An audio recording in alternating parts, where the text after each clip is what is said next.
I had barely finished unpacking the last of my boxers when the HOA president, a stiff, sharply dressed woman with eyes like daggers, appeared at the end of my newly paved driveway like a bad omen. The sun was barely up, and there she stood with a clipboard clutched in one hand and a scowl deep enough to make concrete crack. "You're not allowed to park that moving truck here," she barked, before I could even introduce myself. That's when I knew I wasn't just dealing with a typical HOA, had just moved into a battlefield. And what none of them realized was that I wasn't the kind of guy to fold, especially not when I had more than just land. I owned the one thing they desperately wanted, the lake.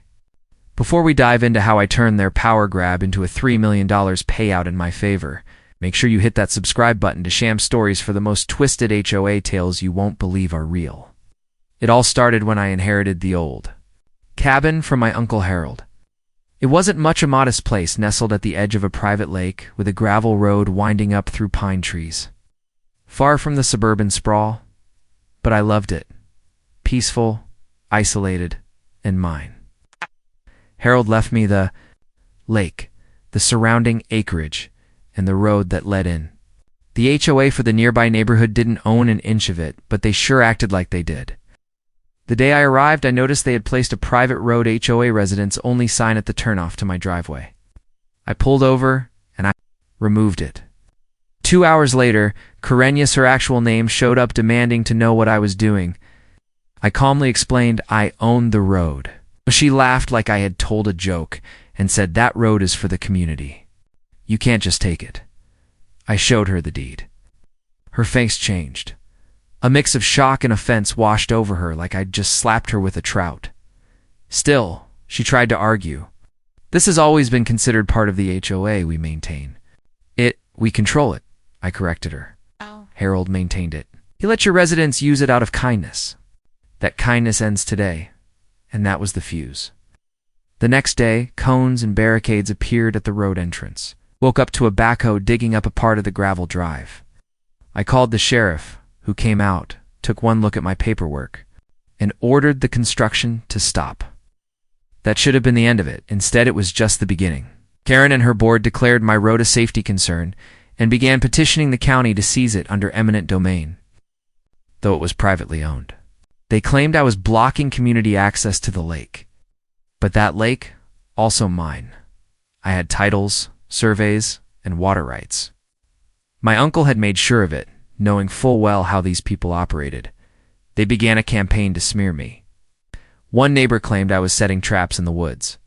Another reported that I kept aggressive dogs. None of it true. I installed cameras. The footage caught Karen and 2 others dumping garbage on my land, possibly to fake a complaint. I pressed charges for trespassing and illegal dumping. They were fined, but it didn't slow them down. The real battle began when I received a letter from their lawyer demanding that I cede rights to the lake for community recreational use or face legal action. I laughed out loud. My own lawyer drafted a counter letter citing the damages they had already caused, the trespassing, the harassment, and an invoice demanding payment for illegal roadwork and cleanup costs, $84,000. They ignored it. So I started fencing the road. Karen showed up screaming that I was endangering children, violating local easements, and denying the public trust. Her words, not mine. I called the sheriff again. This time she got a citation for harassment. I figured that would shut them up, but when the lake thawed in the spring, I discovered they had built a floating dock and fishing platform on my side without permission. That was the final straw. I sued the HOA for trespassing, destruction of private property, attempted unlawful seizure, and defamation. At the same time, I filed for a court injunction to stop them from entering the road or lake. Of course, with all the smugness of people who'd never been told no, they claimed historical access, community interest, and even produced fake maintenance logs. My lawyer dismantled them piece by piece. It turns out they'd been using HOA funds to try and buy the road from the county, not knowing it wasn't. Public to begin with, the judge was not amused. Then came discovery. My lawyer subpoenaed their internal emails and board meeting records. What we found was gold. Not only had they been planning to seize the land, but they had also created a slush fund to pay off a local surveyor to adjust the lake boundary lines. fraud. We brought it all to court. By now, the HOA was floundering, their legal bills piled up. I refused all settlement offers. I wanted justice, and I wanted it public. When the final hearing came, the judge ruled entirely in my favor. He declared their actions a coordinated campaign of harassment and unlawful seizure. Damages awarded to $0.6 million. Add legal fees and cleanup costs, the total topped $3 million. The HOA was forced to raise fees, liquidate reserves, and fire their management company. Karen was ousted in disgrace, and me. I put up a new sign at the start of my road. It reads, "Private drive trespassers will be prosecuted. Lake access. Owners only."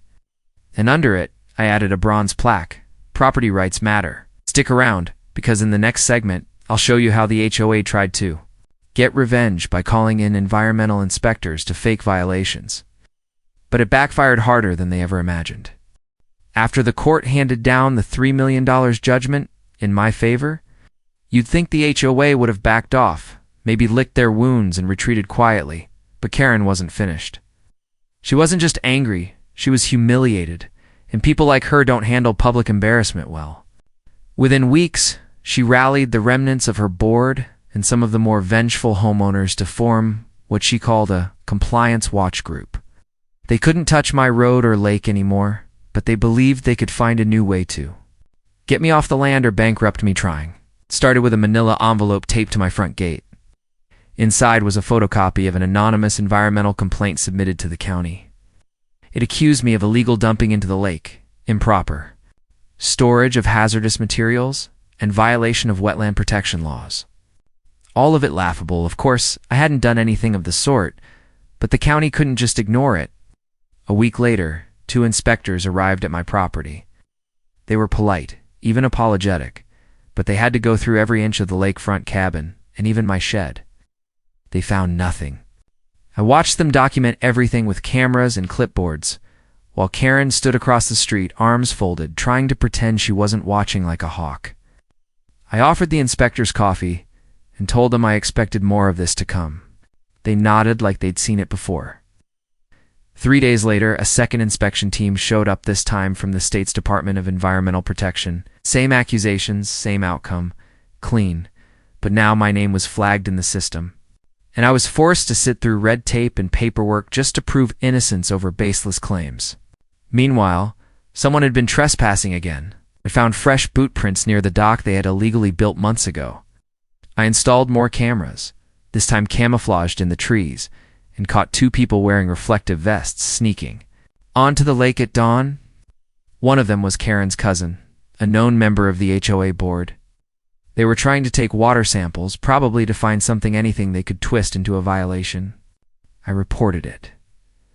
More trespassing charges were filed. I also filed for a restraining order. The court granted a partial Wonkaran, and her board were not allowed to step foot on my property, including the lake and road. That didn't stop them from escalating. Started receiving notices from the local fire department claiming my cabin didn't meet fire code. Then came letters from zoning authorities saying I needed to verify septic permits. All of it was tied to anonymous complaints. It was clear the HOA was flooding agencies with nuisance reports, hoping one would stick. I had to take days off work just to respond to these clumsy attempts at legal warfare. The worst part was how coordinated it all was. Through a friend at the county office, I learned Karen had been holding unofficial HOA strategy meetings at her home, where they discussed new tactics to pressure me into either selling the lake or violating enough codes to open a new lawsuit. That's when I decided to strike back harder. I hired a private investigator. He was discreet and thorough. In less than 2 weeks, he uncovered that Karen had been falsifying maintenance expenses on HOA documents, misusing funds for personal landscaping projects, and using HOA staff for errands that had nothing to do with the association. We compiled a report and submitted it to the county's HOA Oversight Board and to the homeowners themselves. At the next HOA meeting, which I attended, legally, as a concerned neighboring landowner with active litigation, I handed out copies of the report. It was like throwing a grenade into a birthday party. People gasped. Some shouted. A few of the older residents left in tears. Karen tried to yell over everyone, calling it slander, but the evidence was overwhelming. Receipts, timestamps, and witness statements, none of it could be denied. An emergency vote was held to suspend her from the board. Meanwhile, the Oversight Board launched its own formal investigation. Karen wasn't arrested, but the public fallout was brutal. She went into hiding, her yard vandalized by angry residents who felt betrayed. But even as her grip weakened, the HOA itself was still functioning, and still angry. That's when they came up with their most underhanded move yet. They contacted the local water commission and filed a motion to designate the lake as protected. Public interest, which could in theory override my ownership rights and open it to community use. I was stunned by the audacity. It was a long shot, and based on a lot of false environmental claims. But if it passed, it could mean decades of legal limbo. I knew I had to act fast. My lawyer and I worked overnight preparing a rebuttal package. With environmental studies, water rights history, and legal precedent, we even brought in a retired state water law professor who agreed to testify on my behalf. But what really turned the tide was video evidence. My trail cameras caught HOA members dumping trash into the lake under the cover of night, likely trying to contaminate it to justify their emergency public interest designation. I submitted the footage to the Water Commission hearing. The panel was outraged. They not only dismissed the HOA's petition, but opened a criminal investigation into the alleged tampering. The HOA's credibility was shredded. By the time the smoke cleared, the county declared the lake fully private, protected under my ownership, and granted me exclusive usage rights. The HOA, meanwhile, faced massive penalties, including the reimbursement of court costs for filing frivolous environmental claims.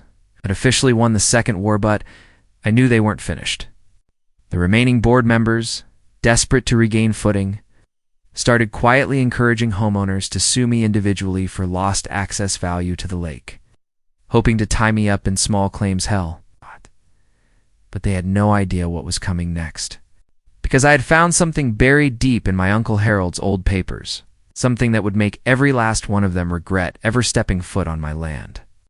While the HOA scrambled to recover from the legal beating I had just handed them, I spent my time digging deeper into the files my Uncle Harold had kept in the old storage shed behind the cabin. There were boxes of deeds, contracts, survey maps, and even old correspondence with the county dating back 30 years. Harold had been meticulous, the kind of man who didn't trust digital storage and believed every important piece of paper needed 3 physical copies. That paranoia turned out to be a blessing, because tucked between 2 moldy manila folders, I found a document that made my jaw drop, a signed agreement between Harold and the original developer of the subdivision that eventually became the HOA. According to the agreement, the developer had paid Harold a nominal fee for temporary access to the road and the lake while the neighborhood was under construction, but only for 5 years and only under very specific conditions. The agreement had expired over 2 decades ago and had never been renewed. The most important part? There was a clause stating that if the HOA or any successor organization attempted to claim permanent rights to the road or lake, the entire subdivision would be subject to retroactive easement penalties calculated at current market rates with interest. In other words, Harold had built a legal landmine. And now that the HOA had tried to take my property by force, they had triggered it. I immediately contacted my attorney, who spent 2 full days reviewing the language with a land use expert, and confirmed what I suspected. Every single use of the road or the lake by the HOA and its residents over the past 20 years had been illegal. And by the terms of the original agreement, they now owed me millions more in back usage fees. I am armed with this nuclear bomb of evidence. We drafted a formal legal notice and served it to the HOA's interim president, a nervous-looking man named Greg, who had only taken over after Karen's public disgrace. When he read the letter, his face turned sheet white.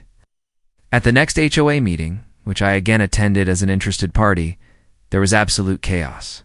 Homeowners were screaming at the board, demanding answers, asking how they could have been using stolen land and water for 20 years without knowing it. Greg tried to explain that the original agreement had been lost over time, but that only made things worse. I stood quietly in the back of the room, arms crossed, saying nothing. I didn't have to. The fear in the room spoke volumes. The homeowners were terrified not just of losing access to the lake permanently, which was already a done deal, but of being on the hook for millions of dollars in fines. My attorney had made it clear in the notice, if the HOA didn't settle the retroactive easement penalties within 60 days, I would file individual claims against each homeowner who had used the road or lake without legal permission. The number was staggering $3.7 million in total, with payment plans available only if they accepted fault and signed a permanent relinquishment of access.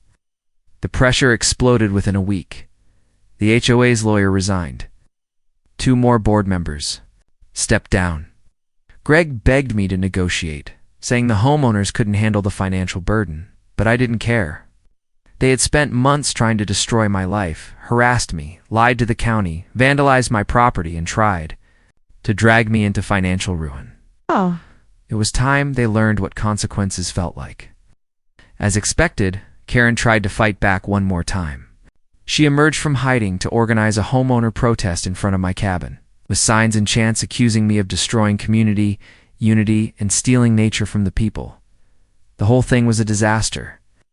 Only 9 people showed up, 3 of whom left when it started raining. I recorded the whole pathetic display and posted it online with the caption, "HOA tries one last time to trespass after losing everything." The video went viral in the local community, and the mockery online was brutal. The HOA finally relented on day 47. Greg and the remaining board signed a settlement agreement acknowledging their breach of the original road and lake usage contract and agreed to pay $3 million in damages. It would take years to collect fully, but they had no choice. They'd either paid or faced individual lawsuits that would have devastated their residents. As part of the deal, the HOA had to publicly acknowledge that neither the road nor the lake was ever part of their jurisdiction, and that all prior maps or newsletters stating otherwise were to be retracted and corrected. They also had to post signs at every neighborhood entrance making clear that the lake was privately owned and not accessible to residents. The signs went up within 2 days, and the effect was immediate. The residents were furious not at me, but at their own leadership for dragging them into such a costly, embarrassing war. Several homes in the neighborhood went up for sale within weeks. Property values tanked. Karen, now completely discredited, put her house on the market and moved. Out in the dead of night, leaving behind a broken HOA and a bitter legacy, I, on the other hand, finally had peace. No more bogus citations. No more trespassers. No more middle-of-the-night trash dumps. I fenced off the last remaining public path to the lake and installed a private dock with motion sensors and lights. For the first time in months, I could sit on my porch at sunset and listen to the water lapping gently at the shoreline without worrying about someone trying to take what was mine. But just when I thought it was over, I received a letter from a local developer company that had previously worked with the HOA, offering to buy the lake and the surrounding land for nearly $9 million. It was far more than I ever expected. The letter came with maps showing plans for a massive luxury resort, complete with vacation homes, boat rentals, and even a golf course. It would transform the entire area and wipe the HOA off the map. I stared at that offer for hours, thinking about everything I had fought for.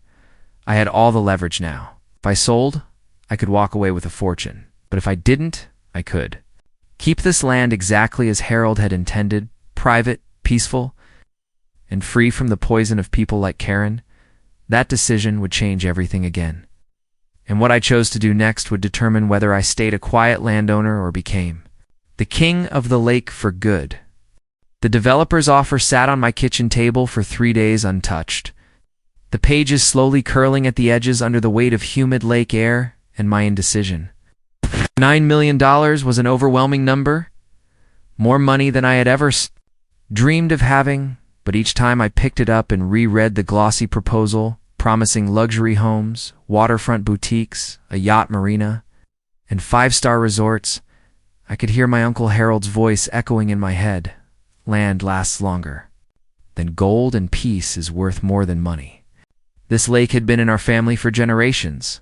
long before the HOA existed, before the pavement and subdivisions crept up the hills and tried to swallow everything quiet and wild. Selling it now felt like betrayal, not just to Harold, but to everything I had endured to protect it. Still, I wasn't blind to reality. With the HOA now crippled and licking its wounds, many residents were selling and moving out, and I knew it wouldn't be long before developers swarmed in trying to snatch up every available lot. The neighborhood was destabilizing, and the land surrounding mine would soon be targeted for commercial projects, whether I liked it or not. So I started doing some research of my own, not just on the developer who made the offer, but on the other companies circling like vultures. What I discovered confirmed my worst suspicions. Two of the firms had direct ties to former HOA board members, including Karen's cousin. It wasn't just a business deal. It was a long-game retaliation disguised as a buyout. If I sold to them, they'd erase my name from the story and rewrite the whole narrative that I had given up. That the lake had always belonged to the community, and that my fight had only been about money in the end. That wasn't going to happen. I declined the offer formally and without negotiation. 2 days later, someone broke into my storage shed and smashed the solar panel, powering my trail cameras. Then someone dumped oil-soaked rags along the lake shore, probably trying to spark another bogus environmental violation. I reported it immediately, but this time, the authorities were already on my side. The sheriff himself drove out to investigate and promised increased patrols. Even the environmental inspectors, the same ones who had come at me months ago with skepticism, now spoke to me with quiet respect. The tide had truly turned. But if the developers thought they could intimidate me into selling, they were about to get a taste of the same storm the HOA had just barely survived. I filed formal complaints with the zoning board to prevent commercial rezoning of the surrounding lots. I attended every town hall meeting armed with evidence, history, and public support from local conservationists who now saw me as the guardian of the last clean private lake in the area. I even started working with a land preservation trust to designate the lake and the surrounding acreage as a permanent conservation easement, meaning no developer could ever touch it, no matter how much money they threw around. That move lit a fire under them. One by one, the developers began pressuring county officials, offering backroom deals, land swaps, and generous campaign donations. I exposed it all. Emails and phone calls to a local journalist who ran a front-page story titled, "Lake Wa, One Man's Fight Against Greed." The article exploded. People who had never even heard of the lake were suddenly sending messages of support, offering legal aid, drone surveillance, even volunteer guards. The developers backed off, their reputations scorched in the public eye. But there was one person who hadn't made a move yet, Karen. I hadn't heard a word from her since she left the neighborhood in disgrace. But then, out of nowhere, I received a summons in the mail. She was suing me personally for defamation and emotional trauma, claiming I had humiliated her, ruined her career, and endangered her safety. It was laughable and desperate, but I took it seriously. My lawyer prepared a motion to dismiss. Backed by all the evidence of her misconduct emails, video footage, court records, even her own signed admission of wrongdoing in the HOA settlement, the judge tossed the case within 15 minutes, warning her that if she filed another frivolous claim, she could face sanctions. But the fact that she even tried meant she still hadn't let it go. That's when I realized this wasn't just about property or power. Karen had built her identity around control. First over her neighborhood, then the road, then the lake. Losing to me had shattered that identity, and now she was trying to salvage it any way she could. I almost pitied her. Almost. But the war wasn't over yet. The last piece of the battle was still looming. The HOA's original bylaws had a loophole clause that allowed the HOA, under unanimous homeowner vote, to dissolve itself in hand. Over all assets and responsibilities to a private caretaker. It was a rare clause, probably written back when the neighborhood had only a dozen homes and everyone trusted each other. But now, with property values plummeting and the HOA bankrupt, many residents wanted out. The board called an emergency vote to dissolve, and they offered me a deal if I agreed to become the caretaker of the former HOA land, including its shared roads and green space. They would officially hand over all claims and permanently end any disputes. I was hesitant. Taking on their land meant liability, maintenance, but it also meant control. If I accepted, there would be no more HOAs, no more board meetings, no more Karen, just me, the lake, and the surrounding woods, all under my name. I consulted my attorney again. We renegotiated the terms, ensuring I would have full ownership. Rights, no obligations to the former residents, and complete immunity from any lingering HOA liabilities. The homeowners voted 97% in favor. On paper, I now own not just the lake and road, but all the surrounding forested buffer zones, the private park, and even the crumbling community boat ramp. In 1 year, I had gone from being the new guy with the weird cabin to the landowner whose authority was absolute.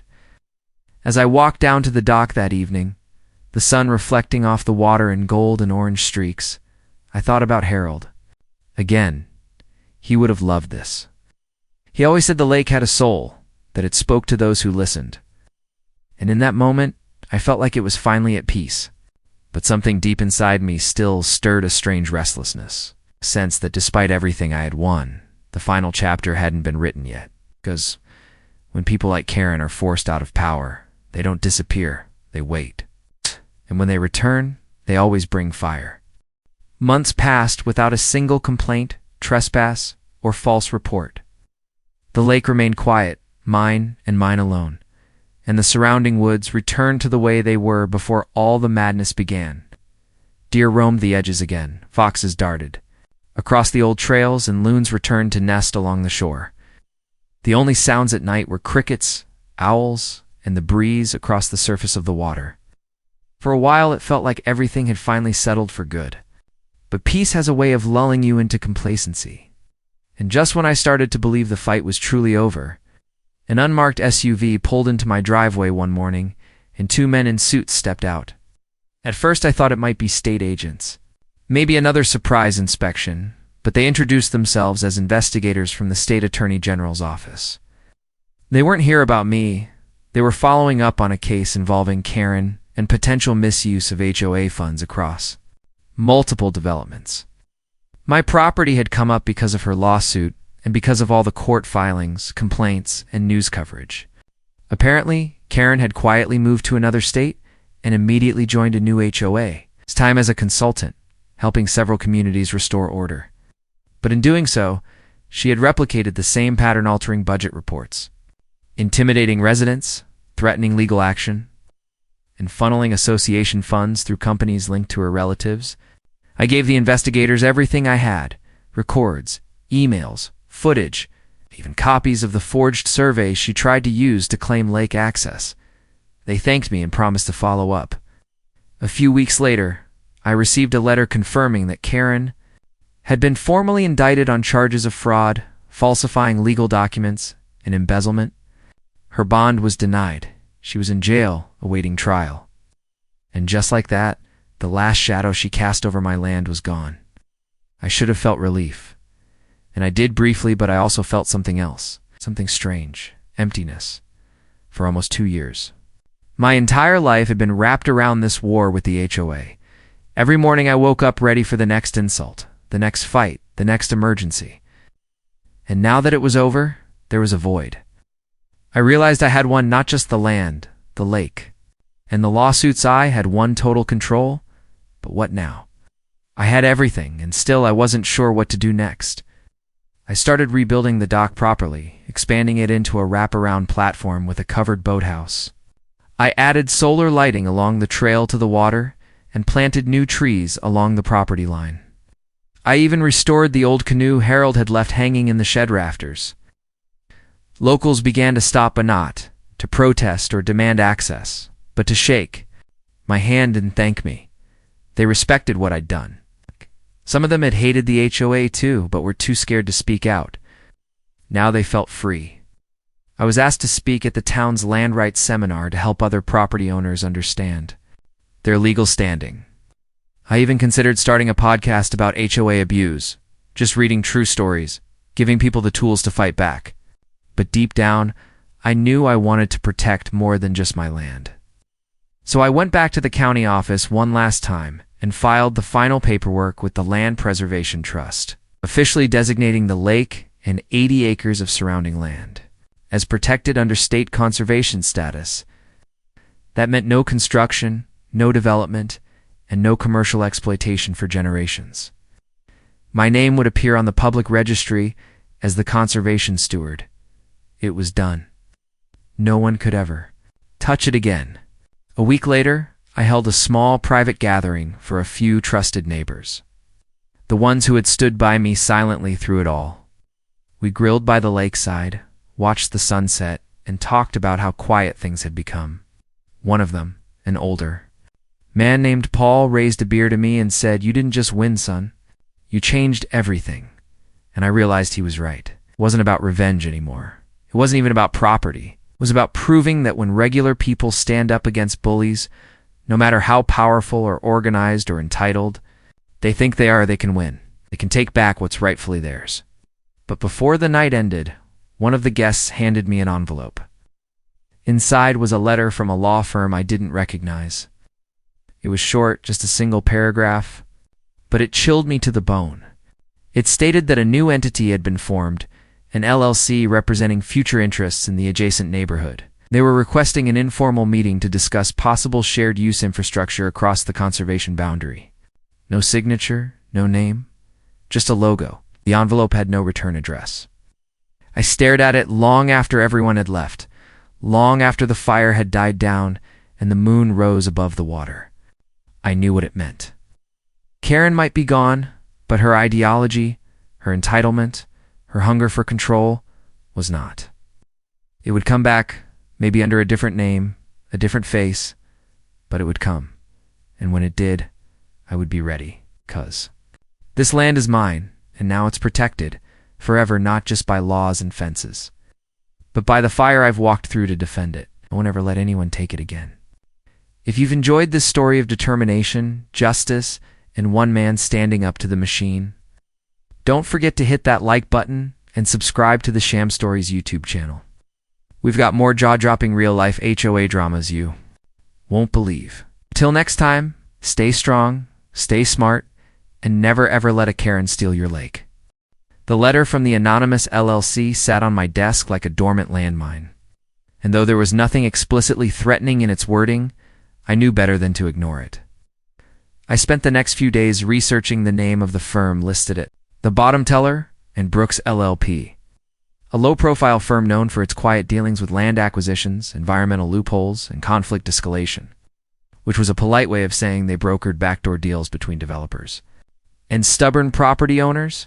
Their website was vague, their reviews non-existent, and every phone call I tried to make to their listed number went straight to voicemail. But it didn't take long before I started connecting the dots. A contact in the county clerk's office flagged a new application submitted under the same LLC for preliminary zoning review. They were trying to reclassify the buffer land just beyond the conservation boundary to multi-use development potential, which would let them build everything from rental cabins to RV resorts just feet away from my protected lake. Here was that while they couldn't build on my land, they could press against its edges until it was surrounded, and once that happened, they'd flood the area with traffic, noise, and visitors until it slowly forced my hand. It was a quiet siege, one that could take years, but I'd seen how these people played long games. This time, though, I wasn't going to wait for the bulldozers or the lawsuits. I called a meeting with the Conservation Trust and laid everything on the table. Together, we launched a campaign to expand the easement protections by purchasing or acquiring rights to several adjacent parcels of undeveloped land. The goal was to build a conservation corridor, legal wall of green space that would choke off any development plans before they could even begin. The trust loved the idea and moved fast. Reaching out to other landowners who hadn't yet sold to the LLC, some were skeptical. Once I showed them the legal filings, the zoning applications, and the trail of shell companies that traced back, 2 former HOA affiliates most agreed to join us. A few even donated their land outright, wanting no part in another fight with the machine. Within 6 weeks, the corridor plan was finalized, and a press release hit every local news outlet announcing the creation of the largest private conservation zone in the region. It was a devastating blow to the developers who now found themselves boxed in by public sentiment, legal red tape, and a landowner me who had already proven he wouldn't be bullied. That's when the retaliation started again, this time in the shadows. My internet connection became unstable. Contractors I hired to repair my cabin mysteriously canceled without notice. Dead animals started showing up near my property. Line raccoons, squirrels, even a dog, all clearly poisoned. I reported everything, but there was no proof tying it to the LLC or anyone specific. It was all meant to rattle me, to wear me down through psychological warfare. But if they thought I'd crack, they didn't know who they were dealing with. I doubled down on my cameras, added drone surveillance, installed 2 private security gates, one at the road's entry and one near the forest trail. My property became a fortress. Still, the psychological games took their toll. I started to sleep with a loaded shotgun near the bed. I was no longer just protecting land, I was defending a legacy, a principle. This wasn't about a lake anymore. It was about not letting the wrong people rewrite the future of a place my family had protected for generations. Meanwhile, word got out that the LLC had begun offering enormous sums to remaining landowners just outside the corridor zone, clearly hoping to plant a base of operations for future zoning challenges. One elderly couple, the Jeffersons, called me in tears, saying a man had come to their door 3 times, each time raising his offer, and warning them that if they didn't sell, they'd be cut off from future services. I paid the Jeffersons. A visit showed them the full zoning map and made them a counteroffer. It's not in cash, but in solidarity. I promised them, in writing, that their land would be protected if they agreed to sign a cooperative land use agreement with the trust. They accepted, and with that signature, the corridor fully sealed itself. The LLC would have to take me to court if they wanted to build, and by this point, my legal team was already 3 steps ahead. We preemptively filed a land use protection claim in Superior Court, tying up any development efforts in months of hearings. I also petitioned the town council to pass a new ordinance that prohibited high-density developments within a 1-mile radius of designated conservation zones, citing environmental impact studies and public interest. The ordinance passed unanimously, thanks in part to community members who had been following the story since Karen's downfall. I stood outside the courthouse that afternoon watching news crews film the council's announcement and felt for the first time in a long while a surge of real peace. Not quiet, temporary peace, but the kind that comes when you know you've won, not just the battle, but the war and everything that comes after. Yet, as I stood there, a car pulled up slowly across the street. A black SUV with tinted windows. It didn't stop. It just lingered for a moment, then disappeared down the road. I knew it wasn't over, not completely. Because even when the law is on your side, power always finds new shapes. Money never sleeps. And the people behind that LLC weren't just fighting for land anymore. They were fighting to make sure no one like me ever stood up to them again, and won.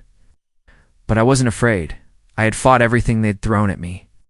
I had taken on the HOA, Karen, the county, and faceless developers, and I was still standing, stronger than ever. And I knew that if they tried again, I'd be ready to remind them this road, this lake, every tree in these woods were defended by fire. Once, and if necessary, they'd be defended again. It didn't take long after the ruling for the true collapse of the HOA's grip to begin. Within a week of the $3 million fine, the state had begun investigating several of the board members for potential financial misconduct, given the way. Funds were being funneled into their private accounts under the guise of community improvement. A local journalist picked up the story and turned it into a front-page exposé, complete with interviews, photos, and a breakdown of the elaborate fraud schemes the HOA had operated under 4 years. The residents who had once stood behind the board were now demanding resignations, picketing outside the HOA office, and calling for a total restructuring of the association. It's Karen, who had once strut down the street like she owned the entire /ARP. Subdivision was now facing not only civil penalties, but criminal charges for fraud, conspiracy, and even harassment.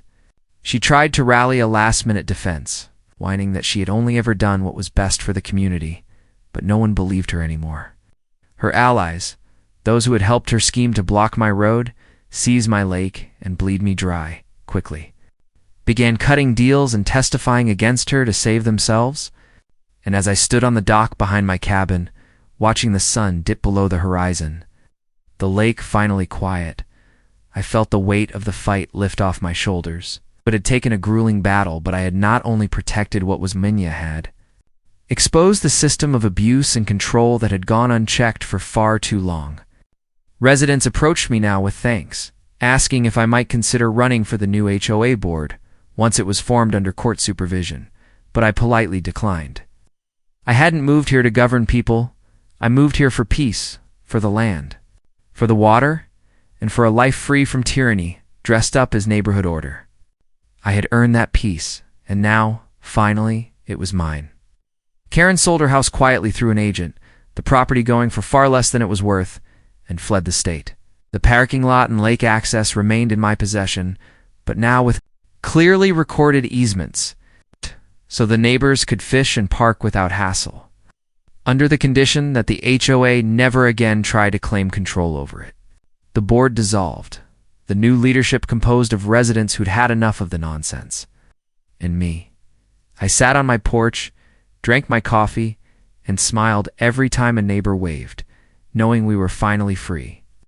If you loved watching how one man took on a corrupt HOA and turned the tables, make sure you subscribe to Sham Stories right now. You won't believe the next war these Karens are about to lose.